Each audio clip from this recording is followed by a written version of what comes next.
Hello everyone, good afternoon. আজকের এই ভিডিওটি তোমাদের সাথে আমি শেয়ার করব কিছুগুলো প্রশ্ন, যেগুলো তোমাদের আপকামিং যে সমস্ত কম্পিটিটিভ এক্সামস হতে চলেছে সেই সমস্ত পরীক্ষার জন্য খুবই গুরুত্বপূর্ণ। তাই ভিডিওটি স্কিপ না করে অবশ্যই শেষ পর্যন্ত দেখো। প্রথম প্রশ্ন, মহাবীর কোন নদীর তীরে কৈবলয় লাভ করেছিলেন? দেখো অপশান কী কী দেয়া রয়েছে। সঠিক উত্তর কী হবে? Option B, ঋজুপালিকা। ঋজুপালিকা যেটা মহাবীর যেখানে মহাবীর কৈবলয় কথার অর্থ হচ্ছে কেবল জ্ঞান বা অনন্ত জ্ঞান বা সর্বজ্ঞতা। মহাবীর 43 বছর বয়সে জিম্ভিক গ্রামের কাছে ঋজুপালিকা নদীর তীরে কৈবলয় লাভ করেছিলেন।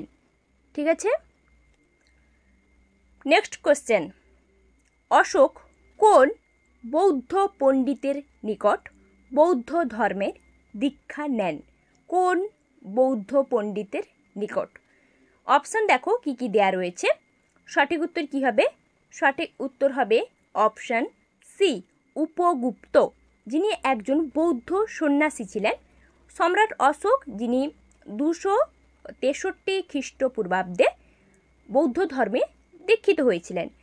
তবে মোগলীপুত্র তিসা কিন্তু অশোকের পরামর্শদাতা ছিলেন, কিন্তু উনি বৌদ্ধ ধর্মের দীক্ষা নিয়েছিলেন বৌদ্ধ সন্ন্যাসী উপগুপ্তের কাছ থেকে। ঠিক আছে, আচ্ছা আমরা পরের প্রশ্নে যাব। কি রয়েছে? প্রেস মাড কোন শিল্পে প্রাপ্ত একটি অবশিষ্ট উপজাত? প্রেস মাড, অপশান দেখো কি কি রয়েছে। সঠিক উত্তর হবে অপশান ডি, চিনি। চিনি শিল্পের একটি উপজাত, অবশিষ্ট উপজাত, যেটা প্রেস মাড। আচ্ছা, প্রেস মাড যেটা হচ্ছে চিনি শিল্পে মূলত বায়োগ্যাস প্রস্তুতকারক হিসেবেও ব্যবহার করা হয়। আমরা এই যে ফিল্টার কেক বা প্রেস কেক যেটাকে বলছি, প্রেস কেক নামেও পরিচিত বা ফিল্টার কেক নামেও পরিচিত প্রেস মাড। ঠিক আছে, এই উপজাতটি চিনি শিল্পে বায়োগ্যাস প্রস্তুতিতে সহায়তা করে। ঠিক আছে, পরের প্রশ্নে যাব। কি রয়েছে? কোন সাহিত্যিক এক কলমি নামে পরিচিত? কোন সাহিত্যিককে এক কলমি বলা হয়? অপশান দেখো কি কি দেয়া রয়েছে। বিভিন্ন সাহিত্যিকদের নাম দেয়া রয়েছে। সঠিক উত্তর হবে অপশান ডি, পরিমল গোস্বামী, যিনি রবীন্দ্রোত্তর যুগে যে সমস্ত কবি বাংলা ভাষা এবং সাহিত্যে গুরুত্বপূর্ণ অবদান রেখেছিলেন তাদের মধ্যে অন্যতম ছিলেন পরিমল গোস্বামী, যিনি এক কলমি ছদ্মনামে মূলত পরিচিত ছিলেন। ঠিক আছে, পরিমল গোস্বামী। নেক্সট প্রশ্ন, ভারতের সর্বপ্রথম মহিলা এয়ার মার্শাল কে ছিলেন? সর্বপ্রথম মহিলা এয়ার মার্শাল। অপশান দেখো কি কি রয়েছে। দেখতে পাচ্ছ তোমরা অপশানে কি কি দেয়া রয়েছে। সঠিক উত্তর কি হবে? সঠিক উত্তর হবে option B, Padma Bandyopadhyay.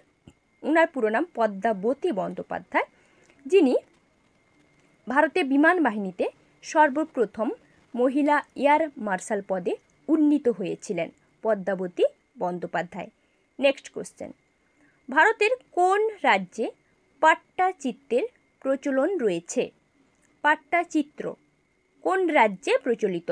Option দেখো বিভিন্ন রাজ্যের নাম দেয়া রয়েছে। সঠিক উত্তর হবে অপশান বি, ওড়িশা রাজ্যে। পাট্টাচিত্র ওড়িশা রাজ্যে খুবই প্রচলিত। পাট্টাচিত্র বলতে মূলত পটচিত্রকে বলা হচ্ছে, যেটা সংস্কৃত শব্দ পট্ট থেকে যার উৎপত্তি।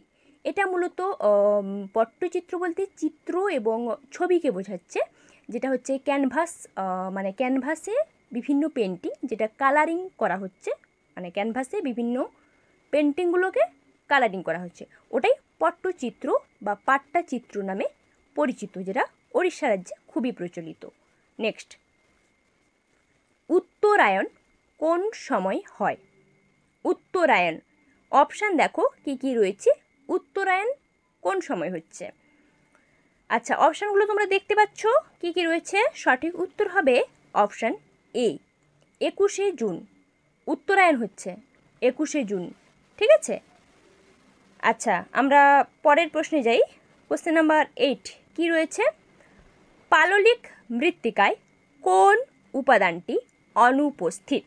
মানে অপশান যেগুলো রয়েছে তার মধ্যে কোন উপাদানটা পাললিক মৃত্তিকায় থাকে না? সঠিক উত্তর হবে অপশন ডি, নাইট্রোজেন, যাকে আমরা এন দিয়ে প্রকাশ করি। এই নাইট্রোজেন এটা হচ্ছে একটা মৌল যেটা পাললিক মৃত্তিকায় অনুপস্থিত, মানে নাইট্রোজেনের কোনো উপস্থিতি নেই।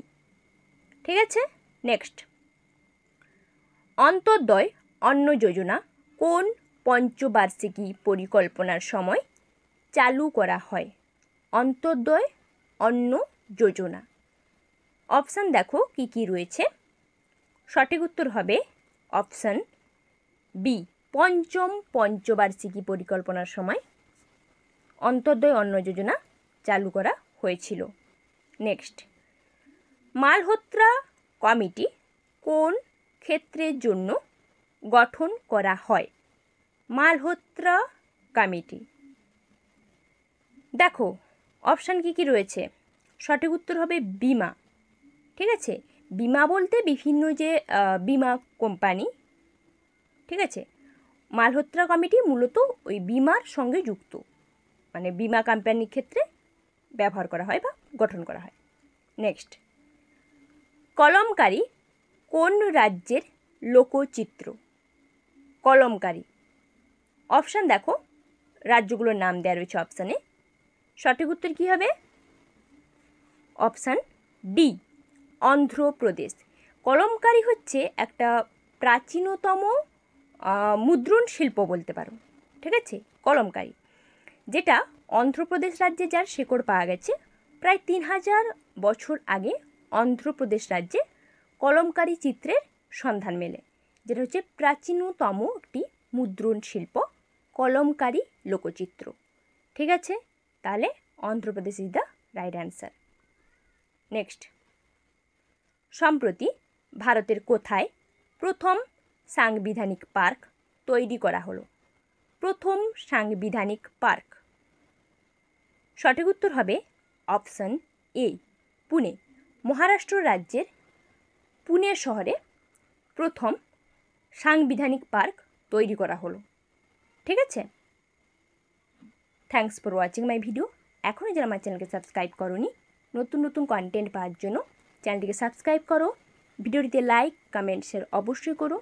কোনো প্রশ্ন নিয়ে কোনো কনফিউশন থাকলে সেটা কমেন্ট করে জানাও, আমি চেষ্টা করব কনফিউশনটাকে ক্লিয়ার করার জন্য।